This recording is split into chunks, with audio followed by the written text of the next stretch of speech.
Welcome to Tales of the Resistance, a podcast about antimicrobial resistance. On today's show, as always, we're going to be joined by a rotating lineup of the members of the I Am Responsible Project, which is a nationwide team of educators and researchers working on solutions to AMR. I'm Mara. I'm one of the regular hosts, joined today by Beth. Hello. By Nafisa. Hi, everybody. And returning in the fourth chair is one of our lovely undergraduate students, Saskia. Hi. So on today's show, we're going to be talking about a topic that is very near and dear to our hearts, and that is effective science communication. And we decided on this topic after kind of coming across several articles in the recent weeks, which are really focusing on how to use terminology or which terminology we should use to talk about antimicrobial resistance for everybody who is working in this field. We're specifically going to be focusing on 3 articles, but of course there's a lot of conversation on this going around right now.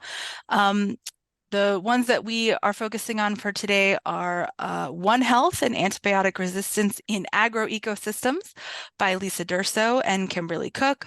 Antibiotic Resistance Has a Language Problem by Mendelsohn et al., 2017, and Existing Terminology Related to Antimicrobial Resistance Fails to Evoke Risk Perceptions and Be Remembered by Krakow et al., 2023. So before we get into any of the details of the particular articles, maybe you guys would like to share a little bit about your sort of background before this in terms of how you were thinking about what we needed to do for effective science communication and how maybe reading these articles have shifted that perception. I've been working in science communication, specifically around AMR, for about 2 years now. And so I came into this profession from a layman's background. So I have that in the back of my head a lot of the times when I first was understanding what AMR was, what was the terminology that was tripping me up. So I feel like when I was reading these papers, they really connected with me because some of it was I had felt instinctually that I didn't, when I was using my science communication platforms on like social media, tagging antibiotic resistance is something I would always try to do before antimicrobial resistance because antimicrobial, just that word itself, and this was also demonstrated in the papers, it's something that can really trip people up if they just don't know what that means, or even the word microbial. It's been a long time since you took a science class. You're not exactly sure what that means. Then getting to the concept of antimicrobial resistance, it's going to be harder because you don't have any of the building blocks to even get there. You kind of just like check out from the very first word. So I think using words like antibiotic resistance, even though they're not as inclusive, because it doesn't include antivirals and antifungals and the work that's being done on phage research or new vaccines, it's not as inclusive, but it's something that the public can understand easier because most people know what an antibiotic is. So then you build onto the idea of, okay, so now something is resisting the ability for the antibiotics to work. So I do think that that's something that me coming as a layman's background kind of got more than maybe someone that came from a purely science background. I agree with what Beth just said. It's surprising how many people have no idea what antimicrobial resistance really means. I think one of the articles talks about a study that says that 50%, or less than 50%, have heard of the term antimicrobial resistant. And I think it was around 1/5 that heard about the abbreviated form, AMR. And when I created all those infographics and those videos, I kind of assumed that most people know what the term means or what AMR means. But I guess there are many people out there who have no idea what that means. But it also said in the article that there are more people out there who know words like antibiotic resistant or drug resistant. And I think it's really important that we kind of stick to one term that people understand. Antimicrobial resistance is an extremely complex topic that touches on so many parts of our lives, which is something we talk about on this podcast all the time. So people are going to be getting a lot of information on this topic from a lot of different sources. And so in that situation, it is really going to be important that we're all talking about it in the same way because you want, like Beth was talking about, for those connections to start being made. And the easiest way to do that is that somebody hears about antibiotic resistance at their doctor's office and they can connect that to hearing about antibiotic resistance at the grocery store around food safety, you know? And so you start talking about this issue and it becomes like pervasive, you know? You guys both, I think most of you guys talked on why is it that nobody seems to know about antibiotic resistance? This is a huge public health issue that's kind of coming down the pipe at people and people seem totally unaware. I mean, I think it's really exemplified in the paper that one of the papers that we're reading where they were testing or surveying for so many different terms, and most of them I have used at one time or another. Drug-resistant infections, antibiotic resistance, superbugs, bacterial resistance, antimicrobial resistance, AMR. All of those are terms that we have heard before, but that's a lot of terminology, you know? And if we could just have one term, as Mara was saying, it would really have a unifying effect. I thought it was interesting, the articles, they also touched upon global climate change. And it's interesting, some of us probably remember that we used to always say global warming. But then a lot of people, you know, had backlash against that, the warming part. It was a chance for them to kind of attack the very issue, the very idea of global climate change because, oh, well, these places aren't warming. So then the terminology moved to global climate change. But global warming made people more feeling like it was more of a threat than global climate change. So that was very interesting. Climate change and global warming didn't have the same emotional impact. And that, so we want to think about that when we are developing the terminology that we want to use around antimicrobial resistance, to get that across, is that it needs to be something that has a punch, kind of a call to action in it. And people have to be able to feel like, you know, it's not a passive term. And that's one problem with antibiotic resistance is they understand what antibiotics are. They understand how maybe drugs are becoming resistant, but something like drug-resistant infections maybe hits upon that call to action a little bit more. And then I also consider the messaging around cancer, which is so unified. The moment you see, you know, a pink ribbon, you know it's about cancer. They have very solid messaging. And I would love for us to get to that stage where we not only have a term, but we have, you know, an image, a visual image, which I think is even more inclusive for a worldwide audience, you know, sharing language, one terminology throughout the world would be difficult, but having a visual representation would be a little bit even easier, kind of taking it to the next step of unifying messaging. Well, I would like to know your opinion on why is AMR still neglected, or maybe why don't people are talking more about it that they do with cancer or other diseases? Well, I would say it's because they're like kind of what the papers were showing is they don't really know what it is. You know, like you talk to anyone about what cancer, you know, what's cancer? Oh yeah, they know what cancer is. What's, you know, global climate change? They've heard that terminology before. They can tell you a brief, you know, they might not know much, but they have a general idea. But if you go up to someone and ask, what's antibiotic resistance? As Saskia mentioned, in the amount of people that knew, it was about 50%. Do you think it's a good idea to add it in school's curriculum? Oh yeah, yeah.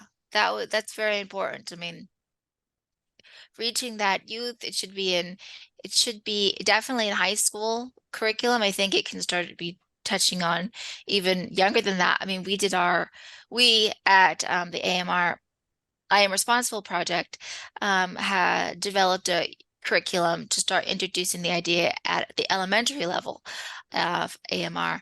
So the upper elementary level, like fourth and fifth grade. But they were able to grasp the idea once you started building those building blocks. They could grasp what it was.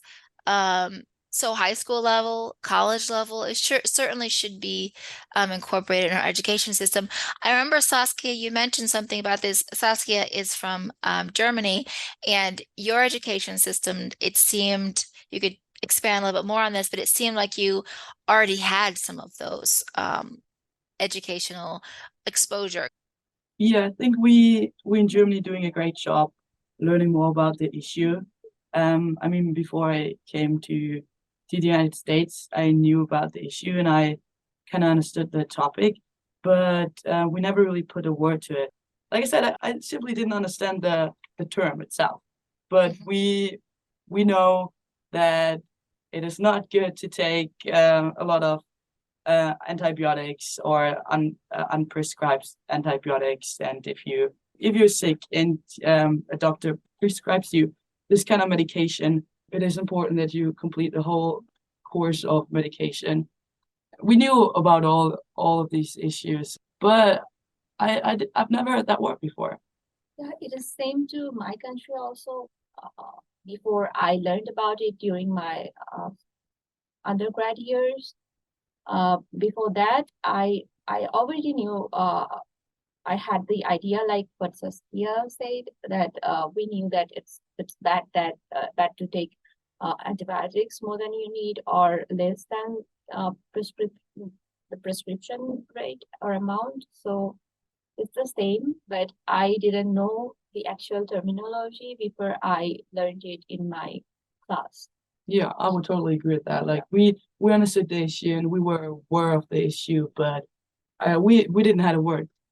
And also, I think antimicrobial resistance in itself, it explains what it is, antimicrobial resistance, but it's still a like long name when it comes to like teach it to somebody who doesn't have the basic knowledge for biology or this sort of scientific terms. So I think it would be very good to like have something that is easily explainable and accessible to all, like the global climate change, something. hmm And I want to actually touch on something you guys both mentioned there in terms of the differences in maybe what you call it, the lack of having a word for it, even if you were familiar with the concept. And that's something that I think is a challenge because this is such a global issue when we're trying to identify language to use. Obviously, well, there are so many languages, and maybe some people have, they are already familiar with this way of phrasing this term versus how we might say it in English. And not just a translation, but just like an actual difference in how they're framing the issue, but where there's common understanding of what that issue is. So you're trying to sort of, as with all good communication, this becomes really important to think about, how to use language that resonates with really diverse audiences, both in their language background and their cultural background, and tailoring communication strategies that are going to address the specific cultural contexts and it kind of ensure that the message that you're trying to put out there is culturally sensitive, and it is relevant to everybody who's hearing it. And that, of course, means that it's not just about picking a term. This is part of a larger problem of communication about AMR and how we shape this for a global audience that is, all kinds of religions, all kinds of educational backgrounds, all kinds of economic backgrounds, and and concerns that people are having. I think that generally in science communication, we are struggling with the with this push-pull between precision and clarity. And with a topic as complex and multifaceted as antimicrobial resistance, this problem is even more acute. You've got something super complex, and so the people who understand the issue, their real impulse is to err on the side of precision. Like we have to let our audience understand these complexities, these nuances, these when is an antibiotic, good and when is it bad? When is bacteria good and when is it bad? And all the different types of bacteria, or maybe we're talking about fungi and they have different, and then, and talking about the situation within in the environment versus in healthcare and why there's different levels of risk associated with antimicrobial resistance that you find in these different environments. And just the topic of risk. I mean, my gosh, is that a hard thing for people to understand? So like you've got these people who are like with the best intentions, want to communicate all of this precision within a complex problem. And that's how you get terms like antimicrobial resistance, because it describes the problem. But it is not clear to someone who doesn't know what is microbial, So because why did we pick that? Because it includes all of the microorganisms that we are concerned with, rather than picking antibiotics, which is sort of specific to bacteria.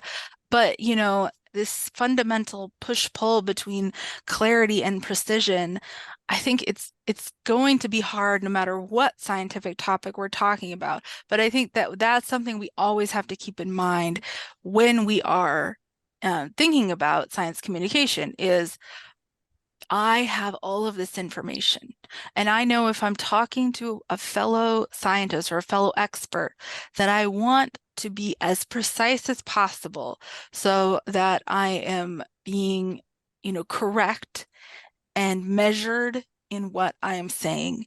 But a lot of that nuance is totally lost and is actually interfering with effective communication to people who don't have that background. I mean, we usually say, oh, we'll take out the jargon, but taking out the jargon and just switching words for another is not sufficient. We really have to streamline and focus and make the message, make the information that you want to impart just super specific to the audience you're speaking to, and not try to give the whole complex history of microbiology and microbial evolution in a single, video or graphic or presentation. It has to be about what is super, super relevant to the audience. And maybe we need to think about like, okay, the language that would be the most universally, like you said, not just understandable, but that has that sort of emotional relevance and that we can use in all of these situations. And then we can go from there and say, okay, we're talking about this and we're talking about this subtopic, and not try and find what is the most precise terminology, but just find the one that is the most clear. I would like to add one extra thing to Mara's opinion, that even if you get to talk to someone who knows about antimicrobial resistance, but it's more hard to make them believe that something that was created to cure the disease is actually causing the disease. So they believe that antibiotics are drugs and they are treating them from their infection, but they don't understand, or it's very difficult for them to like believe that this life-saving drug is basically creating deadly situation for them, for their future generation. Just looking back to the paper, the top two terminologies that created that feeling of risk was one, drug-resistant infections, and two, antibiotic resistance. I think it's interesting that the drug-resistant infections was number one. This is totally a personal thing, but I have been working with AMR for about 2 years now. And when I hear the word drug, it still, after all this time, does not make me think medicine. It still makes me think drugs. Yeah, me It, too. I mean, it's been all this time, but I hear drug-resistant infections and I do not think antibiotics. I do not think, antivirals. I don't think that. So I don't know how common that is with other people, other countries, how much that word, the drug in there will trip them up, which it's like, it seems like such a good term. It's getting into the infections part of it. It seems like it should evoke a feeling of risk, but to me, it doesn't for some reason. It doesn't work. And I kind of want to hear what you guys think about that as well. Does either one of you guys, do any of you guys have that same feeling when you hear that word, I drug-resistant infections? I absolutely agree with you because there is a fine line between the definition of drug and medicine. And trust me, whatever you think when you talk about drug-resistant bacteria is what most of the people think. Yeah, I agree. I mean, I know what the word means, but the second I heard drug resistance, I also only think about drugs and not this kind of drugs, you know? Yeah, the non-conventional kind. But also the word resistance is complex. I think that people misunderstand that, think that they have some kind of resistance, that they personally have developed resistance rather than the bacteria or whatever. So maybe we should avoid the word resistance and talk and also because resistance means different things in different places. That's one of the things that the articles talks a little bit Yeah. about, like resistance in a medical context versus an environmental. So maybe I mean, the issue that we're concerned about ultimately, while there are a lot of other facets to this problem in terms of environmental and animal health, I think what we're ultimately concerned with is like the failure of medicine to treat people. So maybe we need to say something like, along those lines. That's like medicine failure or medical failure. I don't know. I was kind of playing around with some terms, but none of them really, like, that medicine in there doesn't really ring as well, like medicine resistant infections. I guess it's really difficult to get a term that you would both hear in the scientific community that would be able to be used in a newspaper that's published, but also something that could essentially be used when you're talking about it around the dinner table, something that lay people would use to discuss this. And I mean, I think something as simple but also action impacting as like the end of antibiotics would work great around a dinner table. You could say, "Have you heard about, the end of antibiotics?" And they'd be like, "What?" And then that can cause both that feeling of action, that drive to fix it, and also the risk around it. But you wouldn't use that in a scientific paper. I'm Oh, wondering, sorry, go on. Saskia, you're probably the most expert on like developing a communication strategy of anyone who's on this call right now. So I'm wondering if you had any thoughts on this, on how we can, improve our messaging techniques. Maybe it is, as Beth says, that we just are never going to find something fully unified and we have to be more efficient at targeting. What did you think about that? No matter what you try to communicate, you always need to know your audience. And in this case, I would assume that they don't know anything about AMR. And then I would start explaining even like the basics. And while I'm trying to communicate to people who have no idea what AMR means, I would always try not to talk down to somebody. Don't make your audience feel stupid because they don't know what, I don't know, maybe a superbug is. And then I would also try to focus on the big picture. If you talk to the public, try to communicate what the most important thing is that we want to communicate. What is our end goal? They don't need to know like everything about antimicrobial resistance. It's just important that they understands the issue what is causing it, and what they can do to prevent it. And I think it's also important to get to the point, make it clear why this topic is important to them, avoid jargon when it's possible, or explain it in a simple language. And then also like use examples or comparisons and maybe even visuals if this would help the audience to understand. Those are just like some basic things I try to keep in mind when I try to communicate scientific topics to like a broad audience. Yeah, that's good. I mean, I agree wholeheartedly with all of the things that you said. This might actually move into a discussion on effective science communication writ large, and maybe folks want to add in something there, but because the only things that I would add to that that we've discovered, well, maybe other people have discovered and told us, I guess we've learned from experience, is the importance of kind of storytelling, using those sort of metaphors and describing things in a way that is connected, as Beth said, to somebody's own experience. And storytelling is a great way to do that because you can kind of lead someone down a narrative to make connections in a single story. So that's a great one.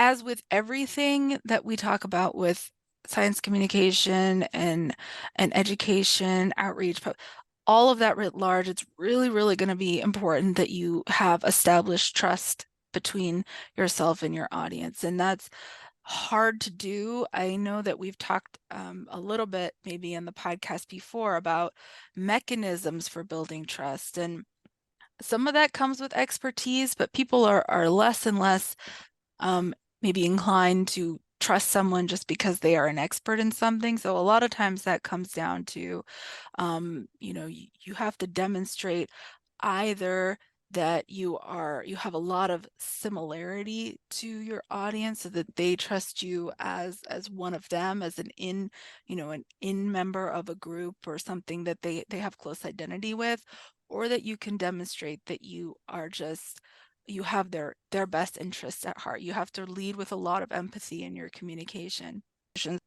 I think that was really good, and I liked how you connected it to what Saskia was saying, that idea of listening and how that connects to the not talking down. I kind of wanted to add on to what people could do as well when they're leaving this podcast today is thinking about how you yourself could communicate AMR better to the people that you meet that don't know about it. Because I think that's something we could all think about. What's your talking points that if someone doesn't know, how are you going to communicate it quickly and effectively? I will encourage our listeners to go ahead and, maybe read those articles because there's a lot more to think about there.